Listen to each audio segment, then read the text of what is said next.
Heads up to you both. I push the button.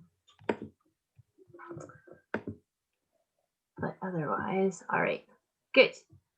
Looks like technology works. Can you hear everybody okay? Can we see everybody okay? I can certainly hear you fine.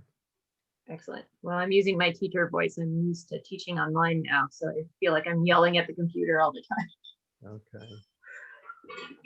Hey, Sam, just so you know, once we start this thing on Facebook, I don't say a lot. I ask some questions, throw a prompt out now and then. I'll give you an idea of what I'm going to hit on. Sure.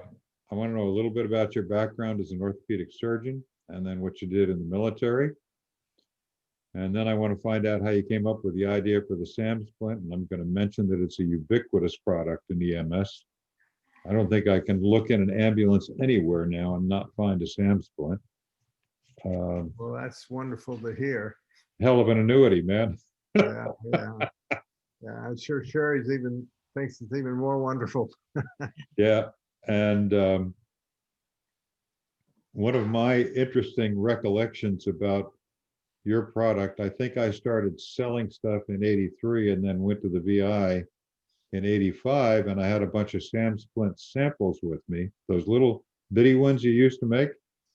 Sure, we still do. And yeah, I know, but I'm not sure that anybody had thought of using them for what I did. I was doing a lot of air medical transfers between St. Croix and St. Thomas over to Centro Medico in San Juan with neonates, critical neonates. So I ended up using your samples as neonatal arm boards. So, believe it or not, Doc, believe it or not, we got, I remember, it's been so long, I noticed that we were shipping these finger splints to a children's hospital. And I thought, why is that? I mean, yep. Must be a lot of people with finger injuries, but children's hospital. And then of course I called them and that's what they were using them for. Yeah. So you were ahead of your time. They figured it out on their own, certainly before I did. Yep. I had some with me. I used to spend weekends down at Children's Hospital of Philadelphia. And I stuck some in my pocket one weekend. And do you remember a guy by the name of D. Hodge? Did you ever meet him?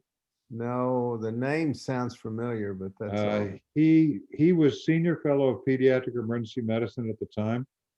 And I had run into him at an ACLS instructor course, and I was between marriages. And so I had a lot of time on my hands. And I said, you know, kids scare the hell out of me. They scare the hell out of everybody. Yeah, I know. I said, come down, and you have time to come down and spend weekends with me. And I said, I got lots of time on my hands. So I would tell the services that I was with up in Bucks County, and I'd say I'm gone for the weekend. And I'd go down and I would handle anywhere from, on a low day, 200 kids a day to a high of 350 kids a day. They just became another patient after a while. That's the way to do it. Yeah. Oh yeah. It was, yeah. Education by immersion, I think, would be a good way to describe it. And then I think I want to touch on the fact that you guys have built what, in my estimation, is probably the most substantial and loyal international distributor network of any manufacturer that I know. You know, that I don't know, but it could be true. We actually sell more internationally than we do in the US, if you can believe it. It's crazy, but we intended to do that. It wasn't by accident. We always wanted, it's, you know, it's simple logic. By that, I mean, even an orthopedic surgeon can figure it out eventually. And, you know, and one day it just occurred to me that, my goodness, there's more people outside the US than in it. So why wouldn't we focus that way? Where, you know, the adage, you know, go where the Well, money is. And You know, what's fascinating is most of the folks that you and I deal with in EMS in this country have never heard of Medica.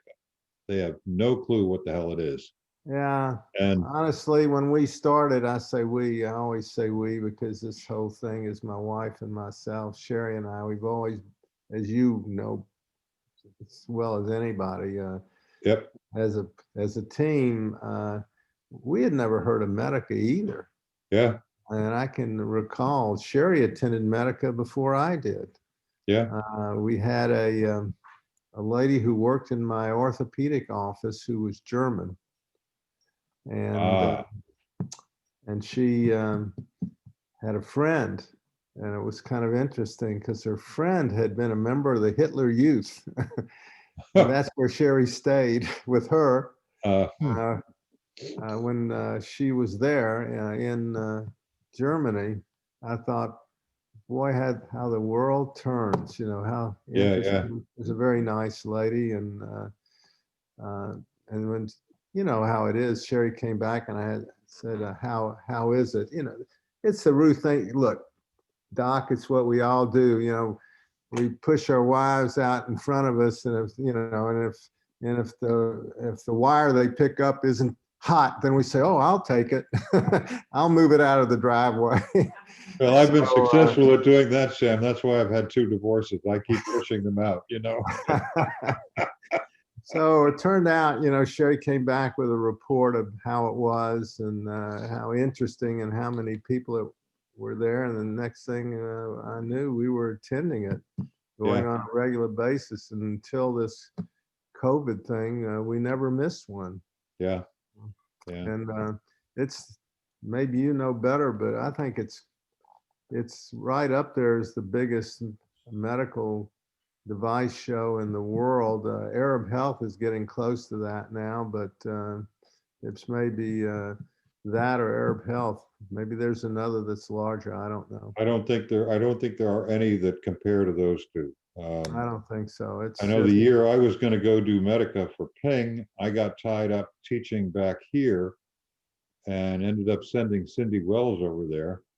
And God, I thought she wasn't going to come home. She was having so much fun. So, well, it kind of ceases to be fun after day 3 and walking through, those 17 or 18 football field size yeah, uh, rooms. My God, it's just so Christy understands this. Christy, this is a conference in Dusseldorf, and they have 17 or 18 pavilions, right? Is that about right, yeah, Sam? at least that, yeah. And They're it's all monsters. medical, and it's like a giant feeding frenzy. Yeah, that's and perfect. it's And no one has a name tag. Yeah. You don't have a clue who anyone is. Yep. And there's a large proportion of people who don't speak English, and which there's no reason for them to. But if you get accustomed to being in Europe a lot, then you kind of get spoiled and you expect the people to speak English. But then again, you're getting people from all the Eastern Bloc countries, from the MENA countries, from Central and South America. Good Lord, and they just don't. So you're trying to figure out what they're saying. And anyway, at the end, it's great fun. Sherry, she loves to go shopping afterwards. I'm just about ready to follow. No, she does. She's just ready to get going. All that energy. No, tell me that can't be true. Oh, okay. It can't be true, but it is. I can barely stand it. I mean, we would be there with our German distributors, and come at the end of the day, suddenly they would break out their accordions. Is it possible that every German in the world can play an accordion? And then suddenly from behind the curtain, they'd roll out a barrel of beer and then tap, and the next thing you know, they were drinking beer and playing the accordion and doing all these wonderful things. And I was thinking, God, I don't know if I'm going to survive this. And then we'd have to go out to dinner with them. Yep. You'd be sitting in those days very small, I mean, be quaint under any other circumstance, but everyone smoked. Of course, I didn't, Sherry didn't, but everyone else. So you'd be at a long table with maybe 20 people, and every single person on that table and everyone else in that little tiny beer hall was smoking, and they were just popping down the tankards of beer, or whatever you call a big mug of beer, and they'd keep doing that. And I counted one guy who is still a close friend who had 12 of these things before dinner. Holy cow.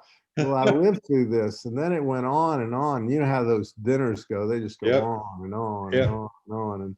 And then at the end of the dinner, it's about midnight, they had what you know what it is. It's a little shot of their alcohol called Willie's. Yeah. And they would start popping these Willies. And I don't drink. I'm not opposed to it. I just got that out of my system as a young kid, and I found out I didn't like throwing up, in the sink. So unless it's a social event, I don't. But that's far more social than I am. Right. Anyway, Right. I'm carrying on here, but this thing would go on and on all night. Maybe 3 in the morning, it would come to an end, and we'd have to show up at Medica the next morning. I was never sure if I would live through this. Yeah, I have spent nights like that with our friend Arjen Sturk in Amsterdam and the Dutch SF guys that are part of his crowd. I've had to remind him on more than one occasion, hey, buddy, I'm an old man, let's, give me a break. I know. And then, of course, you have to almost throw your clothes away when you get back home, because they've been smoked like a ham. They have this interesting fragrance. It's a combination of tobacco and raclette cheese. None of it is appealing to your friends. That's Oh, great. anyway, I got carried away there. And I know your wife, of course, runs out of energy early in the evening. She doesn't. Oh, yeah. she's like an Energizer bunny with a triple load of batteries. Yep. Unbelievable, and always Yep. has been. Yep. And that's what I love about her. I mean, I'm a guy who has to, open one eye in order to wink. But in her case, she is just the opposite. And we needed that. Yeah. So. Now, let me go back to the very beginning, because I know very little about your history as a physician. Were you a physician before the military, or did you get your training in the military?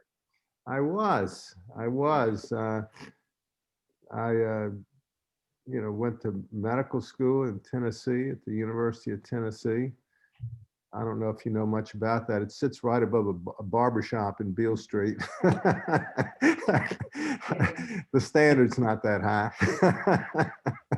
But anyway, I graduated from University of Tennessee, and immediately wanted to see the bigger world, and drove out to the West Coast and interned in Oakland, California. You would know where, at Highland Hospital. It's just a big county hospital in Oakland. I wanted to get experience, and I don't think there's still, probably even now, a place where you won't get more experience than a county hospital in Oakland, because we would draw from Oakland, and then the whole Bay area, the East Bay area, Yep. from Berkeley, and so it Yep. would be a really interesting place. And then after that, I started in general surgery in San Francisco at Mount Zion Hospital, which is now part of the University of California, but wasn't in those days. It was a very nice general surgery program. And sure enough, I got this letter in the mail one day, and it was a very polite invitation from Lyndon Johnson that began with something like "Greetings." Greetings. Yeah. Yeah. And the next thing I knew, I was a young captain in the Army, and I was initially assigned to the 101st at Fort Campbell, which I enjoyed. It was kind of interesting, Doc, in the sense that I figured I wanted to get maximum experience while I was in the service. So when I was filling out my paperwork, you had to put down what you were, I just wrote it in. What the heck? A fully trained orthopedic surgeon. The only thing was that wasn't really true. So naturally they gave me that MOS, and the next thing I knew, I was in an orthopedic clinic at Fort Campbell, and the doc who ran the clinic, I thought, well, this is probably the time to tell the truth. Yeah. And I said, well, doctor, whoever, I don't even remember who he was. I said, actually, I'm not a fully trained orthopedic surgeon. He said, no problem, Sam. We have lots of guys who were in their residencies and were drafted out. And I said, well, actually, I'm not an orthopedic resident either. And he looked at me with this quizzical look. He said, are you a doctor? I said, yes, got you covered on that one. So I said, and I'm a doctor who's willing to learn, and it doesn't usually take me very long to do it. So he said, okay, fine, because he said, trust me, and you know this to be true, when you're doing war trauma surgery, it's different than anything you've ever seen. And it turned out he was right, even different than what I saw in Oakland, California. I mean, the guys certainly shot each other and skidded along the highway on their heads without helmets and all that, but they did not blow each other to bits or shoot each other with these different, because they do nowadays in Oakland, but they didn't use these high-powered, high-velocity weapons in those days. So they had to explain to me how to do what I did, and and I needed that time there to prepare myself to go to Vietnam. And as just an offshoot, the day I got my orders, the day before or 2 days before, the head of the clinic said, you're going to get orders to go overseas. I said, oh, Vietnam. He said, no. He said, you got the long straw. He said, you're going to Korea. I thought, okay, all right. How lucky is that? Wrong. 2 days later, the orders came in, and of course it was Vietnam. And I go home, and I had to tell Sherry, I said, honey, I'm going to be going to Vietnam. And she said, oh, I just got my positive pregnancy test back. And so we got both of those things the same day. And so I went to Vietnam. Sherry went back to stay with her parents in Denver. And in Vietnam, I can just say, as a starter, it was a great experience. I wouldn't trade it for anything. I know some people look at me askance and say, this guy must be a sadist, but it's not so. I mean, as you again know, there's nothing like massive trauma day after day. And when I landed in Pleiku, I was the only guy on this C-47 or whatever it was. And when I was walking down, the back folds down, I'm walking down, and I look, and there are all these body bags. So I thought, I'll count these. There were 50 of them there.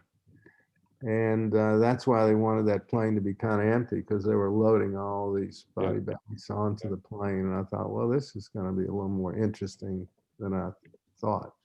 So that's where I started, and spent half the time Pleiku and half the time in An Khê, and it was the Tet time. So it was busy and interesting. And what year did you deploy, Sam? I was there in 67, 68. And truly, I enjoyed it. I mean, I enjoyed the camaraderie. That's probably the thing that you enjoy most, being with your friends and I'm not one of these guys who had a bad time in the military. I had a great time. I enjoyed it. I could conceive of making it a career. And maybe I would have, except they didn't kind of stick to what they had promised. You know, they said you're going to have a, 2 weeks leave. They never would give me 2 weeks leave. They were, whenever I'd apply, they said no. Okay. What else? I mean, yeah, no is no. And so then that still didn't put me off my feet. What did it ultimately was when I missed the birth of my first child. And then I then joined the reserve when I left the military. But then second child came and they said, well, you have to go to camp. But I'd already been going to camp. I said, well, can't I just delay it so I could be with my second child? And they said, no. So my commander, he was just that kind of guy. So I thought, I don't think I want to do this. That's probably what it was. But one of the first patients I saw was a victim of a blast injury. And you know, the Pleiku area, Central Highlands, these mountains are relatively high, or high enough so that when you go up over with a helicopter, the pressure changes. In those days, they used a variety of splints. Pretty much what we have today, if you really get down to it, they had these neoprene kind of splints, and they with kind of a Velcro fastening, and they had inflatable splints, which they're still out there. They had the old Kramer wire splint. Yep. They had one that I thought was really kind of interesting. It was plaster. It was a plastic container with plaster, and it had a little thing in the end. You would open it and then pee into it because you couldn't count on finding water. And then you would mix the plaster and the pee, and you'd take it out and you use the plaster as a splint. They had a hardware cloth splint that looked like chicken wire. Yep. You remember those would roll up? Oh yeah. I know all the ones you're talking about. It over, they have to close their fist, and you put it over the fist. Yep. It would only come up to the proximal third of the forearm. It didn't split anything, but every soldier had one. And I thought, this is insane. So this poor guy came in with, he had both bones of the forearm, open fracture and a burn. And was in an inflatable splint, and the well-meaning medic who put this on pumped it up so tight. When he went up to altitude, the thing expanded, and so he came. And I looked, and his fingers were white, numb, and I thought, and it had this radio opaque zipper that you couldn't x-ray through. So I opened the zipper. I was going to take this off to get a good film. And it didn't occur to me, being kind of new at that maybe, I don't know what I could have done exactly, but the burn, all this tissue stuck to the inner surface of this inflatable splint. So when I removed it, all his skin came with it.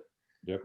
And isn't it true that the things that don't go well, you never forget? Things that go well, you forget in 10 minutes. Yep. But now I had a guy with no skin on his arm, open fractures, and numb hand. And I thought, oh, this is not a good way to begin my career here. But as it turned out, it was, because it stuck in my mind that this splint was totally inappropriate for a soldier to be carrying here. And then as I looked at the others, they were equally inappropriate. So I thought, honestly, Dick, I had never spent 10 minutes thinking about splinting before then. Yeah. Why would I? Right. But from that point on, I thought, this is insane. This is what somebody actually recommends this to the Army, and they bought it. Yep. So I didn't act on it. I just thought about it and filed it away in my memory bank. And after I left the military, I applied for an orthopedic residency. And the reason I mainly did that is because it was just cleaner and less, for me personally. No, don't mean anything negative toward general surgery, because I think it's fun. But on the other hand, the odors aren't very nice. And, and candidly, with these gunshots, when you're running the bow, it's just one, you can almost do it in your sleep. Oh, looking for the hole. You just, and one gallbladder begins to look like the next. But in orthopedics, the injuries are never quite the same. You'll injure yourself a little differently. Bones seem to break a little differently. The consistency differently. Everything is interesting and variable, and it doesn't smell bad. So I applied for that orthopedic residency and was accepted. And during the residency, I had a stretch. I figure you're going to ask this, so I don't want to take over my own interview, but You're doing fine. it was like 24 We're going to hours. go over this again, by the way. What's that? We're going to go over this again shortly. Oh, it's going to be a test at the end of all this. Okay. No. You're gonna compare sources. Make sure you're telling the same story. We go live in about Sherry's 5 story minutes. will be the same. She's listening in the background, taking notes. So What I'm thinking about is whether or not you treated my late best friend when you were there in 67, 68. He was known as the Paddy Rat. He was a Marine tank platoon commander. yeah. And he also almost got court-martialed because he developed a concept known as reconnoiter by fire, and the command staff didn't like that much, but it worked. But he got shot in the ass one night. That's how he got his Purple Heart. Well, that was legitimate Purple Heart, I'll tell you. Yeah. I saw guys would come to me, we'd have some rocket attack, and people would scatter in every direction. But look, and guys would fall down, and then they kind of take a stick or something and scratch their arm, and they come up and say, "Doc, I got hit with a fragment." And I said, "Well, where is it?" "I don't know. I think it just ricocheted off me, and so I need a Purple Heart." I said, "Well, good news and bad news. The good news is you're not seriously injured, and the bad news is no chance in hell I'm going to give you one." So But we'll stay away from that. absolutely. Yeah. So bottom line is I was doing surgery, hand surgery, and we had a really busy program. It had 5 operating rooms, 24/7, literally, Wow. never stopped. And so when you're in that hand rotation, Sherry says not to tell you all this. She'll ask me questions later. Okay, so that's Is that your coach in the background? it is. She's telling me to shut up. Maybe you gotta throw me a bone here, Dick. No, I'm orthopedic. you're doing great, man. Bones are your friend. We may edit some of this later and reuse it. Who knows? Who knows? So anyway, after that really busy day, I was, somewhat shell shocked. I came home. We had the Sherry, two little girls, and I just wanted to decompress. And people, it's funny because the truth is, she was sitting there watching TV, the Beverly Hillbillies, and Homer and Jethro, and I was just sitting there, and Sherry was kind of folding little pieces of paper and maybe an origami kind of thing, playing with the girls, she gave me a stick of gum, and I just peeled at this Wrigley's thing and was chewing my gum, and I started playing with it, and I just wrapped it around my finger. It's just those days they didn't mix that covering with paper. It was almost pure aluminum foil, and I think everybody in the world has wrapped some aluminum foil around their finger and squeezed. You've done that, haven't you? Sure. Everybody's done that. It's kind of fun. And I noticed it worked as a splint, and I just simply thought, well, what properties does this thing have that it's splinting me? And one thing was the shape. That's about, it didn't have any inherent strength in the foil. It had to be the shape of the foil. So I thought, well, you could probably take a big piece of aluminum foil or aluminum, soft aluminum, and put that curve in it, increase the beam strength, and it would make a splint. And you could then unfold it, and it would be flat again. And you could probably press it to the shape of any part of the body, and maybe make some unique folds in it. It just, I'm just sitting there watching Homer and Jethro, and so. How long, Christy? We can go whenever, so we're prepped. Okay, we're about there, Sam. Can I go use the restroom before we start? If it's a no, it's okay. I can pull my wife here, and she could sit here. She's much prettier than I am. Or I can. I'll do it. Yeah, you want to?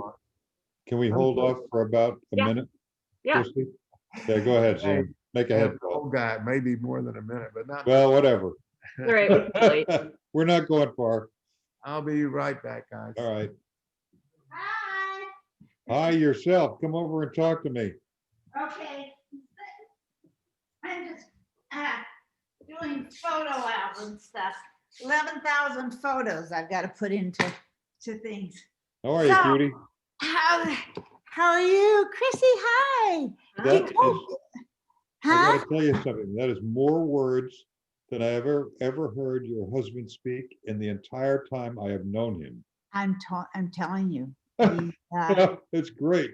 Yeah, he starts chatting and he starts going. You know, he's That's great. Well, it's just a couple of friends shooting the breeze. yeah, exactly, and he's very comfortable doing that.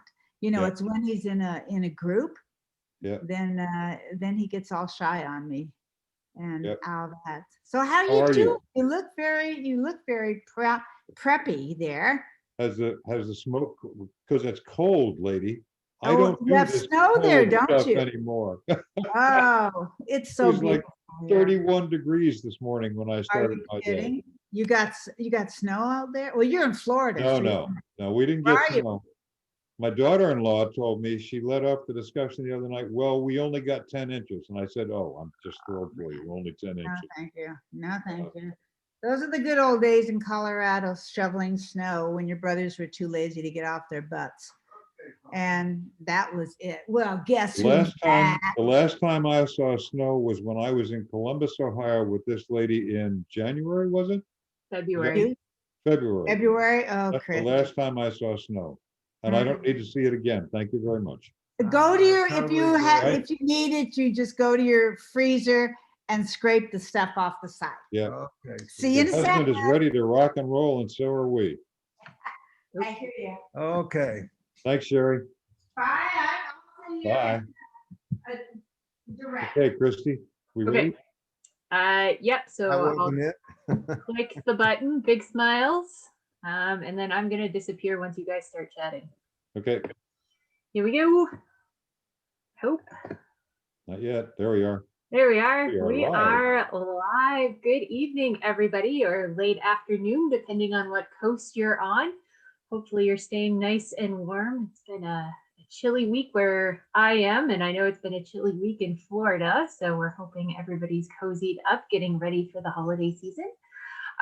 Christy here, Director of the National EMS Museum. I am super excited. I just got some great stories from our guests and Doc chatting back and forth.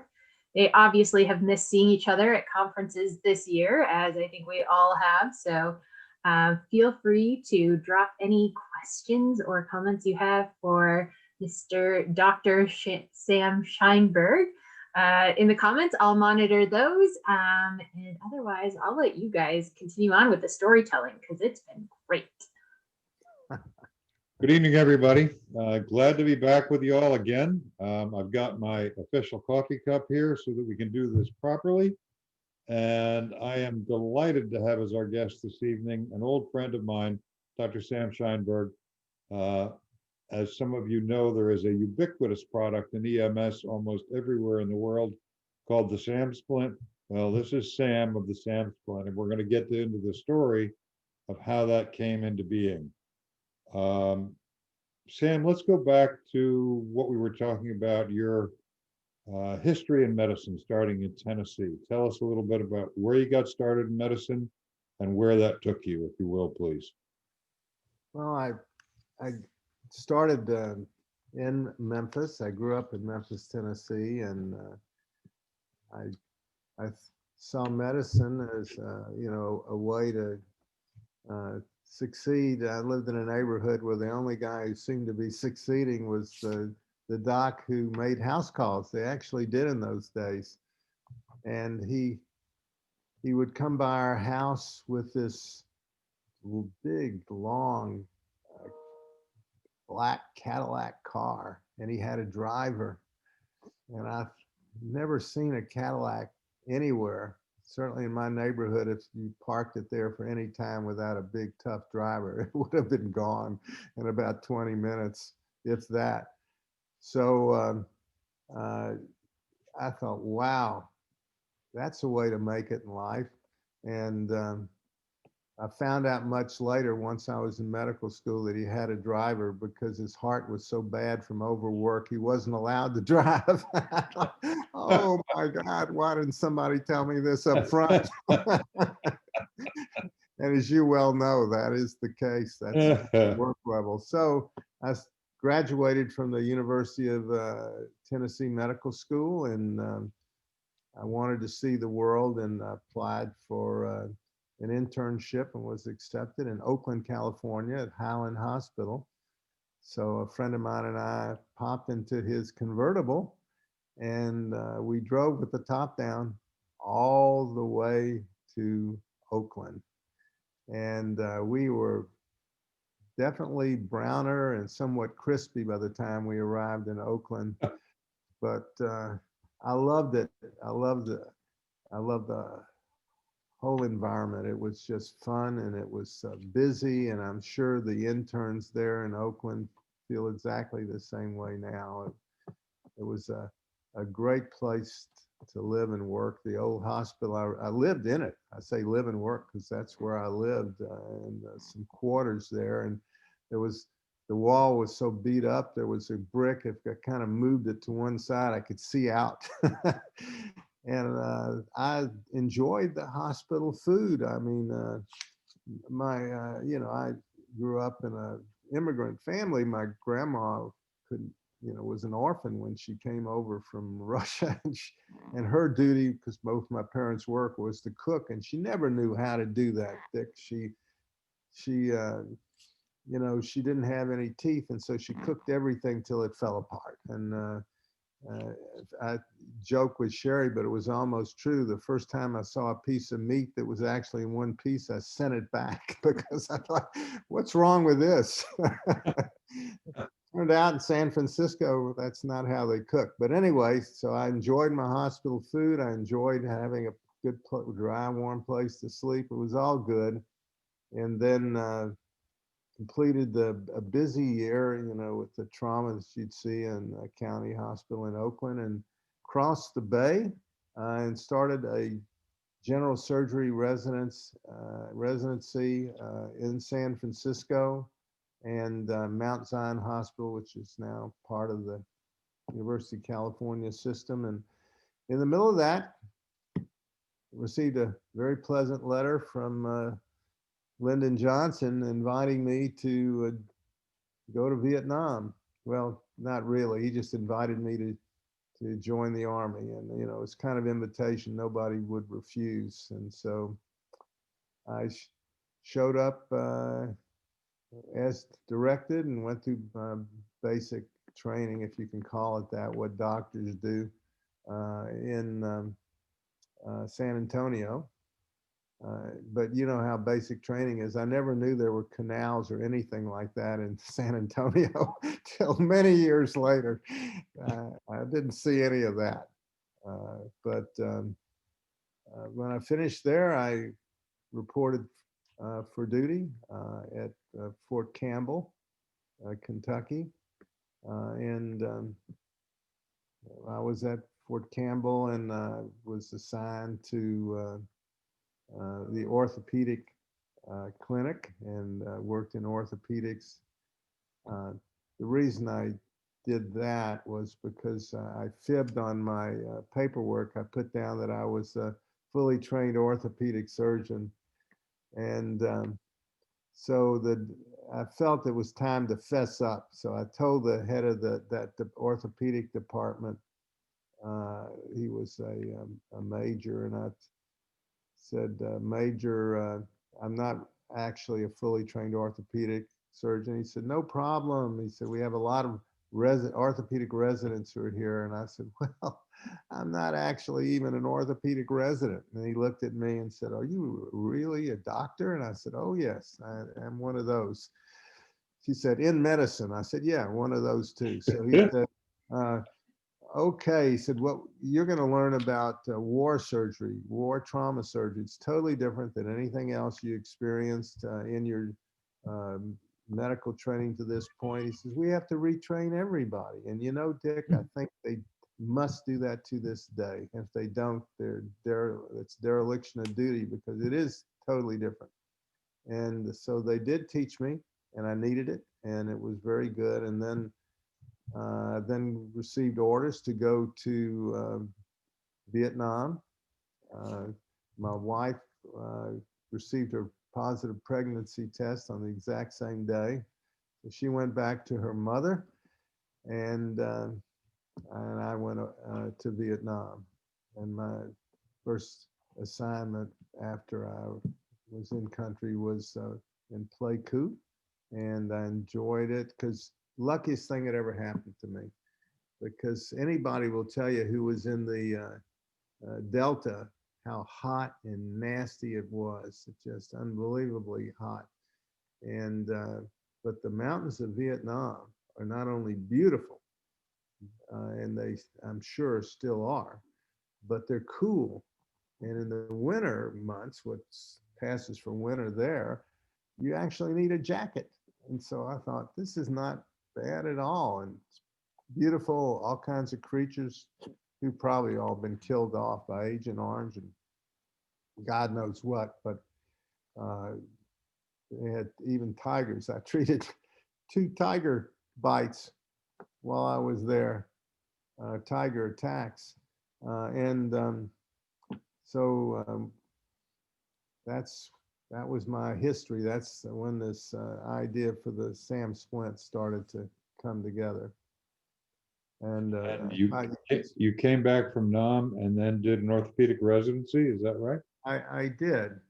And if you want, I can just say the first case I saw in Vietnam was a blast injury where a young soldier had open fractures of both bones of the forearm in a burn, and he had been placed in a inflatable splint, and the well-meaning medic had took care of him, blew it up as tight as he could. And of course, he wasn't on the top of a mountain at that time, but the helicopter had to fly up over the mountain, and the pressure around this device decreased, and of course it expanded and put a lot of pressure on his arm. By the time I saw him, his hand was white, and I then thought, this is not good. So I had to get a good film, and the zipper was radio opaque and it was too tight. So I unzipped it, removed it, and peeled off and essentially degloved the skin from his forearm. Well, this was a very bad beginning for a young doctor there. So I remembered that. And then I'd never paid 1 minute's attention to splinting before. But because of that lousy result from the splint, I started thinking about it, and I started noticing that all the splints that were available to me in Vietnam were not appropriate for trauma or for the military. I mean, there was this Kramer wire splint. You and I may be the only people on earth old enough to remember that, but it was also called a wire ladder. Yep. And it looked like a wire ladder, and it was hard to bend. I mean, you almost had to be Arnold Schwarzenegger to bend this thing. You couldn't really shape it. You could just pat it and then kind of wrap an arm with something to hold it in place. It was funny because after the invention of the SAM splint and my efforts to get our military to think about substituting the SAM splint for what they had, I built a hamster cage out of Kramer wire splints because the military was using these Kramer wire splints, and sent them a hamster cage and with a little note saying, this is the highest and best use of a Kramer wire splint. And candidly, it wasn't far from being true, but they didn't have a sense of humor.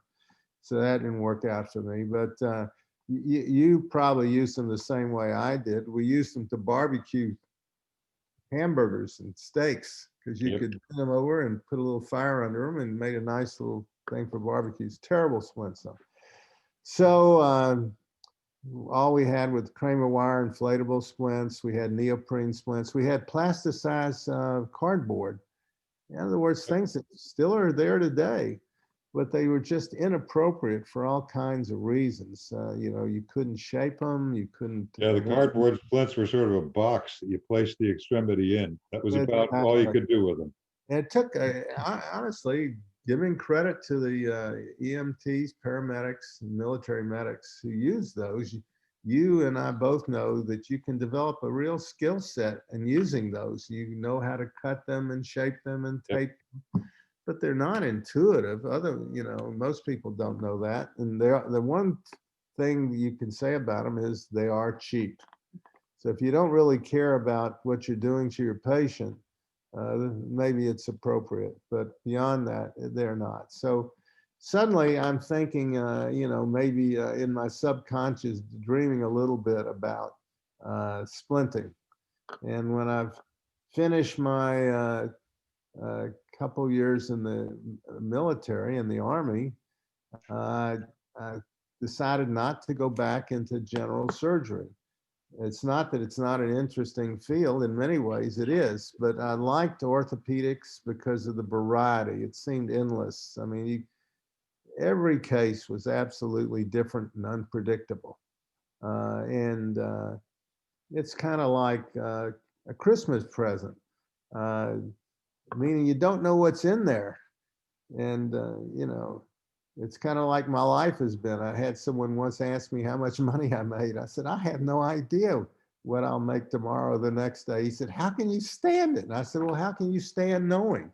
And so I wanted a life that was going to be always interesting. And so into orthopedics I went and had a residency at the University of Louisville. And one day, it was actually a full day, a little more than that. Maybe it was 25 hours of straight surgery, hand surgery, where I would just get up, go to the net, and in would come another. It was extremely busy hand surgery program run by Dr. Harold Kleinert, who's deceased now. And then his son took over, and I think his son's retired. So it was a while ago. But after one of those stretches of surgery, I went home to decompress, and my wife was sitting there watching the Beverly Hillbillies. And people don't like that story, but that thinking of an idea while watching the Beverly Hillbillies, they want me to say, it was after 10 years of research into splinting, and I say, no, it was, watching Homer and Jethro, which is just, the truth is the truth. So I was playing with a gum wrapper. My wife, Sherry, had given me some gum, and she was playing with the kids with some paper and doing little origami folding. And I was playing with the gum wrapper and just pressed this aluminum foil to my finger, which every human being has done at one point or another. And I noticed that it just splinted my pinky. And I thought, well, what properties does this little aluminum foil have? And the only one that came to mind was the shape, because it surely didn't have any inherent strength in a thin piece of foil. And then it just seemed, the light bulb went on, one of these aha moments. I thought, okay, this would make a great, in a different form, splint, especially for the military, because in my mind, I could envision a big, long, rectangular piece of soft, malleable aluminum that I could then shape to any part of the body. And once it had that curve, it was obvious to me the body was curved and cross-sectioned everywhere. So once you have a curve, that beam strength would increase just as it did on my little finger, and I would have a effective splint. And so I remember the very next day, I said, Sherry, we're going to go make a splint. And I was off that first half of the day. And so we drove to a nearby aluminum supplier. And I remember on the way, I was driving in my secondhand Corvair, unsafe at any speed. So it was doing the typical Corvair wobble around. and I'm saying to Sherry, honey, we're going to be rich. We're going to be rich. Well, that was the part that wasn't true, but, but it did work. I mean, we went to the aluminum company and the guy literally gave me a piece of aluminum, soft aluminum, just to get rid of it. He just gave us just here, get out of here. So we left with the aluminum, went home. I had a roll of Johnson & Johnson surgical tape. So I wrapped it around the rectangle of aluminum and put the curve in it as I would on my little finger. And sure enough, I used to have it. I'm so sorry I threw it away. I made it all the way to Oregon with me, but that was the first SAM splint. And I think there's a photo of it somewhere. But What year was that, Sam? That would have been 1970, I think. Probably 1970, 71, 70. And that was it. I had a wonderful boss, the head of orthopedics at the University of Louisville, Jim Harkis, great guy. He's now deceased. Poor guy was run over in his own driveway, if you can imagine that. But he was such a kind guy and smart and kind. And he said, okay, this is it sounds like a really good idea. I'll let you work on it. And I thought, that's great. Then I went to the director of the emergency room, and his name escapes me now, but another really nice guy. I just remember he had red hair and he was very, he was a tough guy, but he was nice and he was creative. And he said, yeah, you can, in those days, it wasn't a big deal. You didn't have, these review boards. You had to, they didn't have to check your DNA and your fingerprints and your heredity before they would let you do something. So I started iterating splints and trying them in the emergency room. And sure enough, they worked. And of course, it wasn't the best thing because we create these things in our apartment to some degree, and every one, they look like ours today, except they were long, they're rectangles. Some were wider, some were smaller, but they all had a little hole in one corner because you had to string them on a wire to let them cure, and you'd paint them or spray them with PVC, and they had a something not ideal fragrance, but that would the outgassing would take care of that after a while, and in the oven they don't smell so good. But at the end of the day, we had splints and we used them in the emergency room and tried all kinds of shapes, and some worked and some didn't. Some folds worked and some didn't. And that's where it began. And I remember thinking I want to present these to the military, and somehow I managed to finagle an invitation, and we were at the Pentagon. The thing that I recall is I had to walk through a door that looked like it was a bank vault, and then walk through it, and there was another bank vault like door, and the next thing I knew, I was sitting in a little conference room with a bunch of guys who had a lot of stars and things like that on their shoulders, none of which I even saw when I never saw any kind of flag officer. I never saw a general. I never saw anything like that. And years later, when I mentioned that to a retired general, he said, you were a lucky guy. Consider yourself lucky.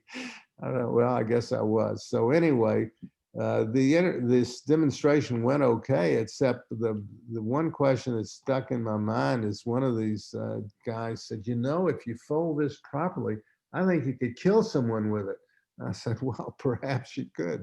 Not exactly what I would plan to do with it, but anyway, but at that point in time, I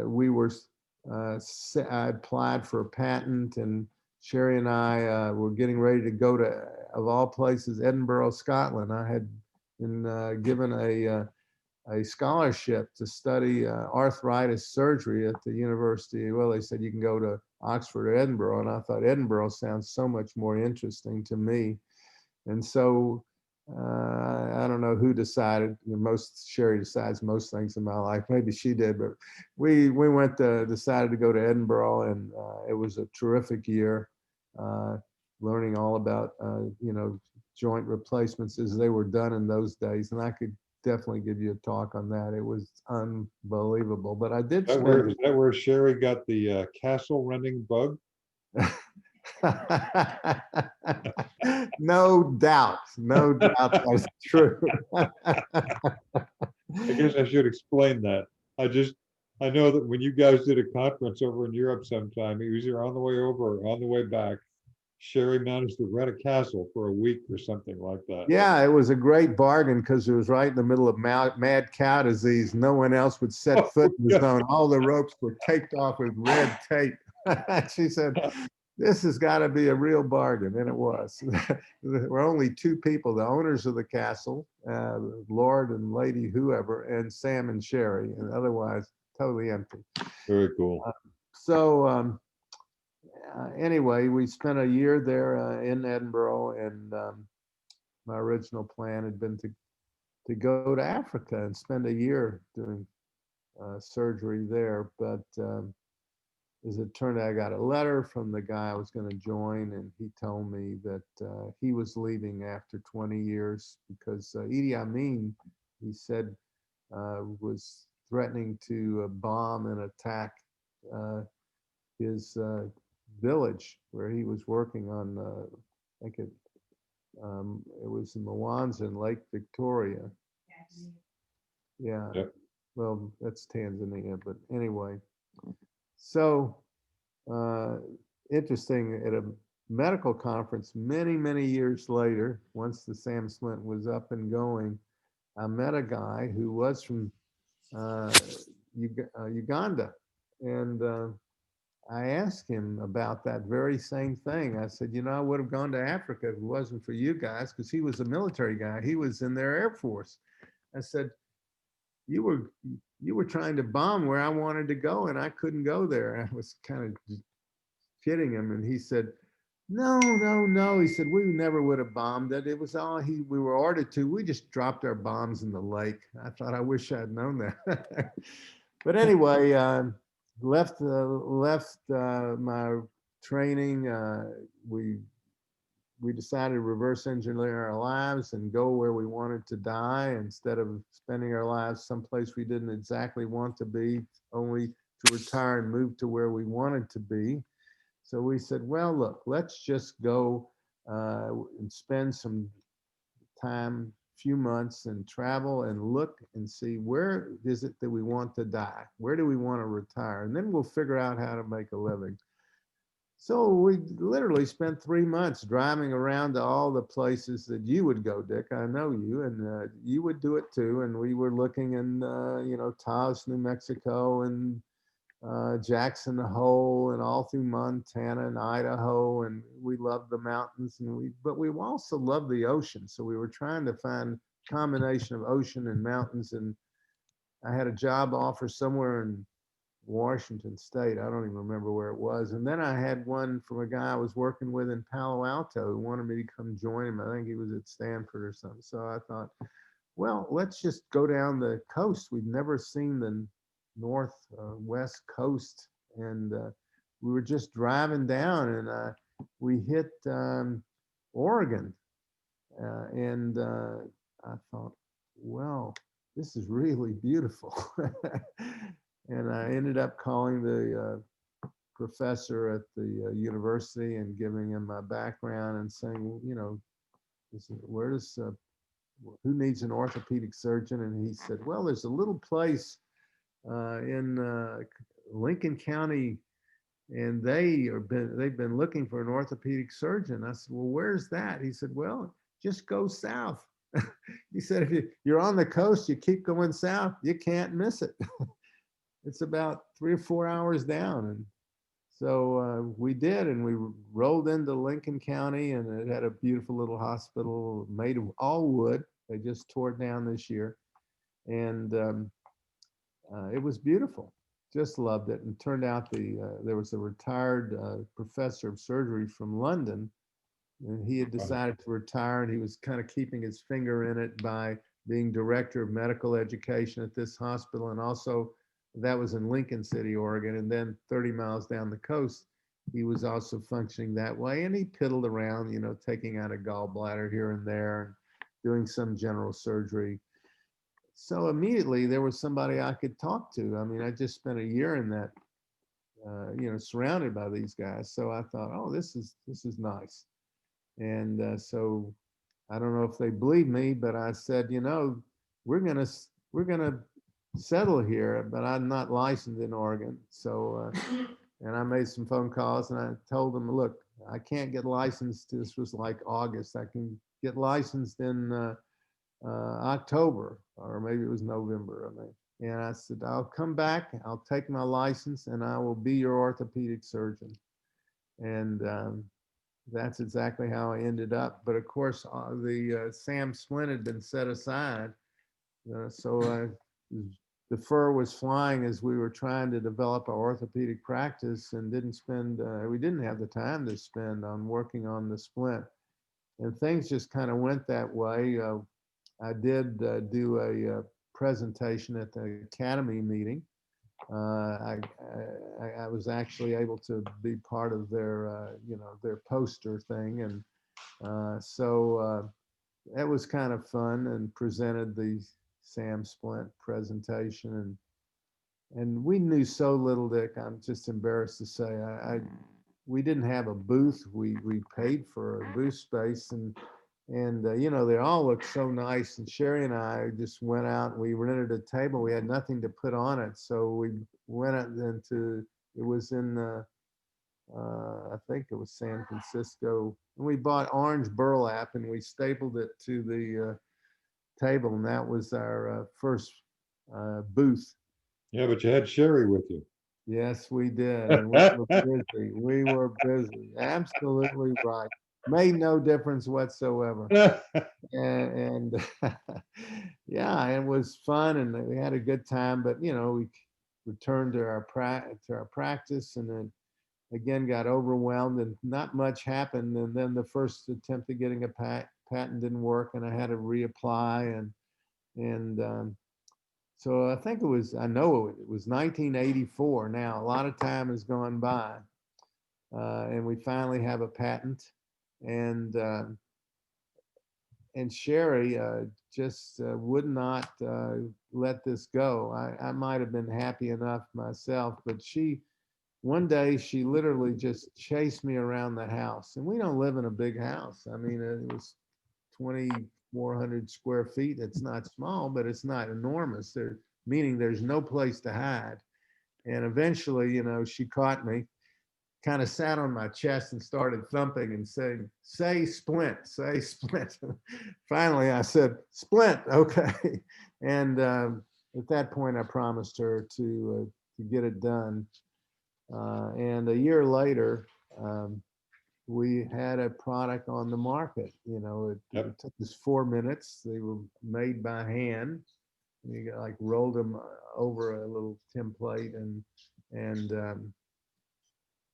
cut out the foam. You know, and oddly enough, it didn't look much different than ours look today.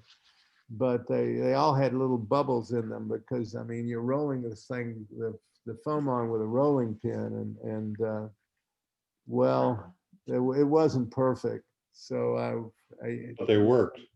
They did, and I would get these 20 7-gauge needles from my office, and I would suck, and Sherry and I would suck the air out of the bubbles and flatten them down and roll them up. And that was our first SAM splint. We went to our first presentation, official presentation, was at a athletic trainers meeting in Portland, Oregon. And we sold, I think, 25 splints. Well, the way we made them, Dick, when I came home, I'm laying in bed and I had penciling out what our profit was. And I figured out we had lost $1 for every splint we sold. And I remember turning to Sherry and saying, honey, I sure hope we don't sell 1 million of them. I will never crawl out from under this mess. And that's how we began. But we figured out that we couldn't sell them. Indeed, we had to get someone else to sell them, and we had to figure a faster way to make them and get someone else who had a capability in the market to sell them. So we started, we had been in the process of trying to make a machine, and we had a fellow who had these types. He has a CV longer than both our arms, but he couldn't get the job done. And we ended up, nice guy, but he couldn't get the job done. And so we ended up someone gave us the name of this guy, and Charlie Willett. And Charlie was a good old boy. He used to say he had hands the size of ham hocks. I mean, they were huge. And his whole education was high school. And in fact, he said he was voted in his high school class to be most likely to become a garbage man, which meant he was like my brother. And so we got along great. And Charlie was able to put this machine together in 2 weeks. Charlie also invented a lot of other things, like the first small kidney dialysis machine and the equipment that actually carries the original sections of the space shuttle rocket and all kinds of things. He was just clever. That's all you can say. And he explained it, said he worked in his garage for the time he was 14, tinkering. And when he graduated from high school, he got a job at a lumber mill, and their green chain went on the fritz. And so they were going to pay somebody a lot of money to fix it. And Charlie raised his hand and said, I think I can fix it. And he said he did. And then they had him fix the next thing. And he said, by the time his friends who went to college graduated in 4 years and went to work at that lumber company, and it was a big international lumber company, he said they went to work for me. And he was a talented guy.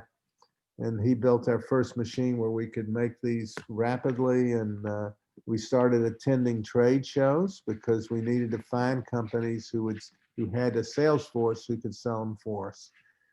And that's what we did. We would find one or two, sometimes a few more at each trade show, inch by inch. And that's how we developed our international business, which is larger than our national business. Yeah. And just inch by inch. So, do you have any? Is that enough? Or have I finished you off yet with all this? No, not at all. No. And do you have any idea? Have you guys ever sat back and said, okay, how many SAM splints have we sold since we started this thing? Any idea? Millions. Millions, I'm sure. Oh, yeah. I'm sure. Oh, yeah. Absolutely. Something you and I chatted about earlier, which was kind of funny. When you guys were early on and finally in production, you sent out those little bitty samples of the product so everybody could see what it was. And that was back in the days when I was doing a lot of flying with patients and neonates. Oh, yeah. And I discovered, damn, this is a good neonatal arm board. So a lot of kids ended up getting delivered to various and sundry places other than where they had started out. And they had a little piece of a SAM splint wrapped around their arm because I had to keep an IV in place on them. So it's kind of cool how you figure out how to make some of these things work and what to do with them. You did figure it out, and some of the children's hospitals figured it out. And I actually had called the children's hospital to find out why they were buying so many of these little finger There you splints. go. That's the reason. Yep. So, I mean, we've had, It's been so much fun. We're so fortunate, as you are fortunate. We're all fortunate to be able to work in an industry that we love and feel like we're making a difference. Yep. And we still do. I mean, we still try to develop products that are useful. Our saying is we don't ever want to be in the business of selling rice. I mean, you can make a lot of money selling rice, have a big Yep. catalog containing jillions of things, but it's not motivating to us. We want to make a difference, and so we try to think of things that we refer to as first movers, something that actually have a chance of changing the thinking in the field. And we've been very fortunate to run across people who've been willing to trust us enough to join us in our company and who are smarter than we are. Turns out that's not so hard for Sherry and myself to locate people like that. You're one of them. People who can, come up with good ideas or take ideas that Sherry might have, or I might have, and they can, make them work, modify them, and so on. So it's nothing we enjoy doing more than what we've done now since I guess we started in, what did I say, 70 or something, and had a real product in 84. And so, and I hope we can continue to do it, So. Well, I think it's interesting to look at any of us that have been doing this for a long time. I think we want to leave a legacy behind of some kind. And what you've done is created a legacy out of a piece of aluminum with foam on either side of it, but it is ubiquitous. Everywhere I have gone in the world to teach, whether it's South Sudan, whether it's Kenya, whether it's South America, whether it's Central America, whether it's the Caribbean, I found the SAM splint. It's everywhere. Yeah, it's really interesting, Dick. I mean, we, like you, we've been all over. Sherry has splinted up some of the most interesting people. She splinted up the premier of China.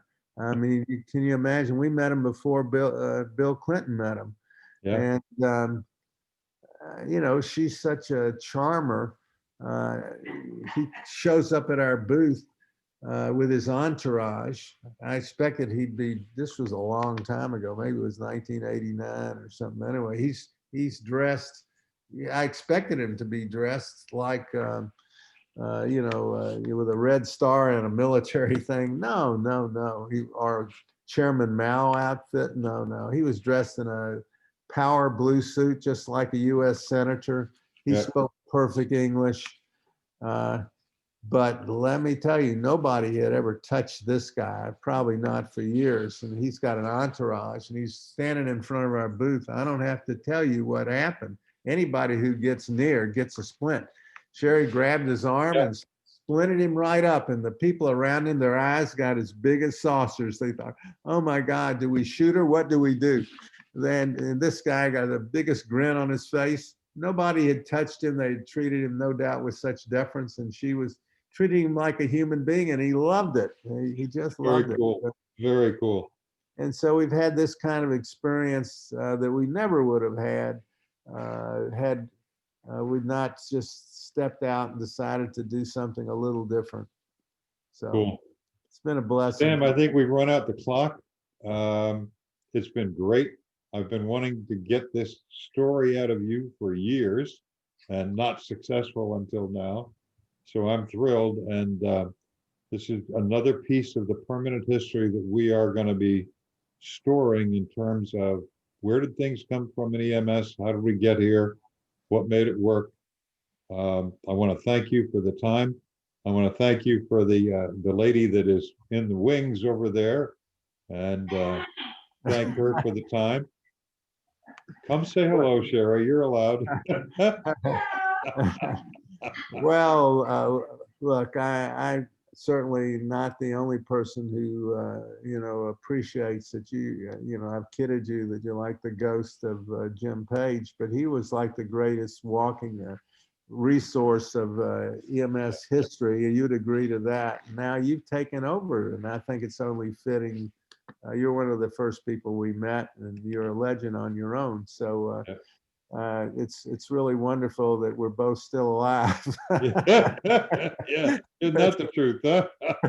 We don't need to get into our cardiac history. So.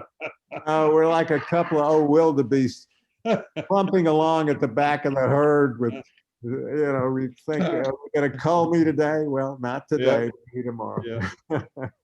Well, Thanks, it's a Sam. pleasure. Thanks Christy, again for the time. Really appreciate it. Thank you. Nice to see you, Christy, too. And Christy will have some closing words for everybody, I believe.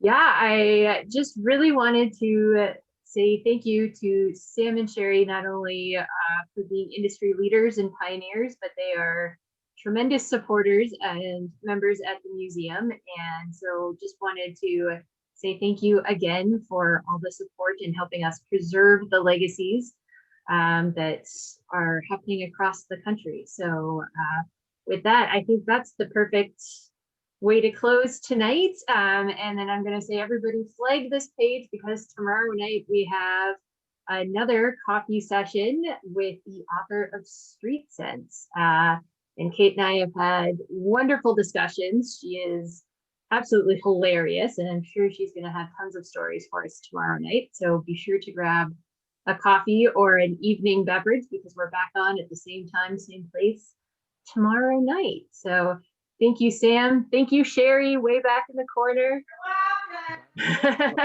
Bye, Doc.